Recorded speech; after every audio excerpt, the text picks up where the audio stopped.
Martin Scorsese's newest film, Killers of the Flower Moon, is an important story that I think everyone should learn about. Personally, I'm extremely excited for this film, not only because of the story being told, but also the visual aesthetics that Scorsese is going to bring to the table.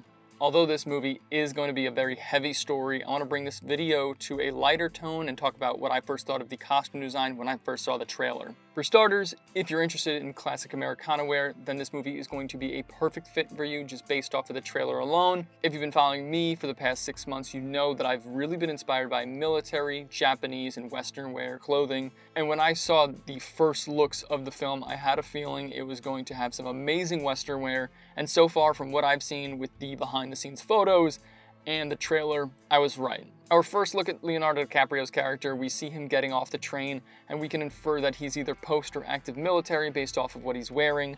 I haven't read the book yet, so I don't know the details and who his character is, so forgive me for my ignorance. I'm not 100% sure, but the uniform looks to be either a late 1910s or a early 1920s army uniform. I love the half placket button-up that he's wearing underneath his jacket. I feel like a lot of clothing during the early 1900s had interesting details, like how instead of having a regular button-up, they decided to have this half placket shirt. I think that style is pretty unique now, and it's details like this that make me even more excited for the film, and I can't wait to see what else Scorsese brings to us.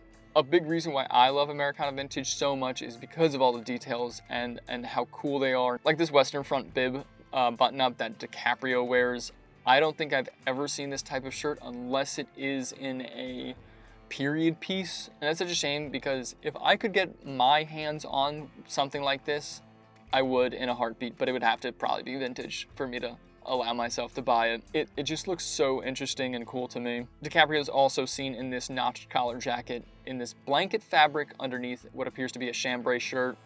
If I had to guess, I would say this jacket is supposed to be from the famous brand Pendleton, which actually brings me to the next point I wanted to touch on. Throughout the trailer and in some of the behind-the-scenes photos, we can see these beautiful Native American blankets. A little bit of the backstory behind these blankets is that they were used to pay off debts, to give as a gift, or to show status, and they also used it for trading. The native tribes not only made blankets, but they also bought and traded for and with them as well. Pendleton has made and sold / traded printed blankets to Native Americans since the mid to late 1800s. As of right now, I'm unsure if these blankets would have been bought or traded, or if they would have been made by the natives themselves. Regardless though, they are beautiful and amazing pieces of wearable art. The colors and patterns are some of the best that I've ever seen. There's a beautiful craftsmanship that the Native Americans possess, and I think it's very unique and something that deserves more acknowledgement. So from what I can tell and what would be accurate for this time period, we can guess that we're going to be seeing a lot of denim, some cottons, as well as wool fabrics.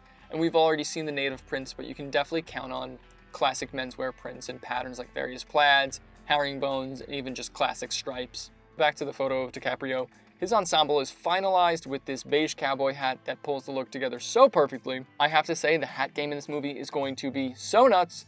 From cowboy hats to military hats to the newsy caps, there's going to be something for everybody's dome piece within the film. It's going to be amazing. It's really awesome to see the accuracy in the menswear in this film just from the trailer. It's things like the various collars, like the spread collar or this club collar that has these rounded collar points that were very prevalent during the 1920s, and that shows the details that Scorsese and the costume designer really want to get right. A lot of the collars during the 20s were actually detachable, and in this shot of Robert De Niro, we see him wearing the detachable collared shirt where it just has that Mandarin collar band right now. I also have a feeling that the outerwear we're going to be seeing is going to be flawless based off this one screenshot here of a shawl collar jacket that looks perfect on this guy, plus the gentleman next to him in a classic workwear jacket with some patch pockets. Both of these pieces are awesome in their own ways. The refined look of the wool shawl collar and then that denim collar jacket is just such a classic fit. I can't say it enough that I am so excited to see this movie. Let me know if you guys are going to go see the 3.5-hour film, or if you guys saw anything you liked. While you're commenting, please like the video, subscribe, and share it with a friend. Follow me on my Instagram, TikTok, and Twitter. All my links are down below in the description. And as always, thanks for watching.